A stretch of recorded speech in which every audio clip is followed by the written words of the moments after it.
Get ready for a quick quest guide for the Children of the Sun quest, in which the main rewards for completing are access to Varlamore and 1 quest point. There are no quest, skill levels, or items required to complete this quest, and there isn't even anything that I would recommend except for your hot self. Now you can begin the quest in Varrock just a little bit east of the central square. It is here that you'll find Alina and Noah, and you'll want to speak to either of them to start. Begin by spacebarring through the conversation and then selecting yes to officially begin the quest. Then after a little more chatter, ask when will this delegation arrive, and thankfully the answer is now. Afterwards a cutscene will begin where the delegation of fabulously dressed Children of the Sun from Varlamore will come while a guard suspiciously lives his best life making off with a very large sack. Your job now is to follow the guard without being seen, and know that this guard loves to look back and check to see if you're following him. It is best to follow slowly, hiding behind walls out of his line of sight, all the while not getting too close or running in front of him. Start by standing just inside the rain shop below the north wall, waiting for him to turn and look behind himself before continuing.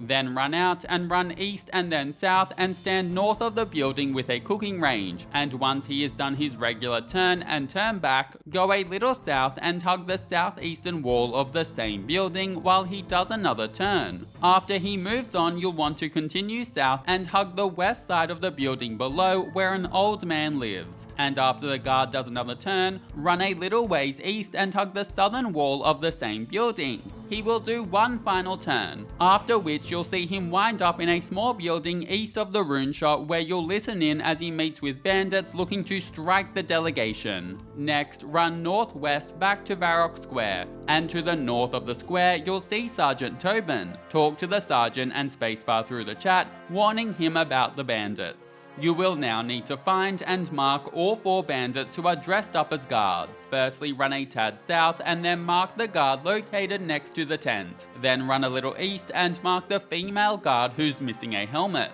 Afterwards, continue east and mark the guard leaning or napping against the north wall of the ranging shop. Then the final guard that you'll want to mark is located just a little further east at the fork in the road, and you'll notice that he's holding a mace rather than a sword. After all 4 of these guards are marked, run west back to Sergeant Tobin and talk to him, which will see all the bandits quickly become arrested. Afterwards, you'll be teleported to the Varrock Castle roof where the bandits are being interrogated, and a prince from the delegation will be there too. You will need to do lots of spacebarring through a rather long series of dialogues whereby you'll learn that the bandits were paid to assassinate the High Priest, and after this you'll be invited to go to and from Varlamore following its release. After going through all of the dialogue, bam, quest complete. You will be awarded access to Varlamore and 1 quest point. Thanks for watching, catch you in the next quest.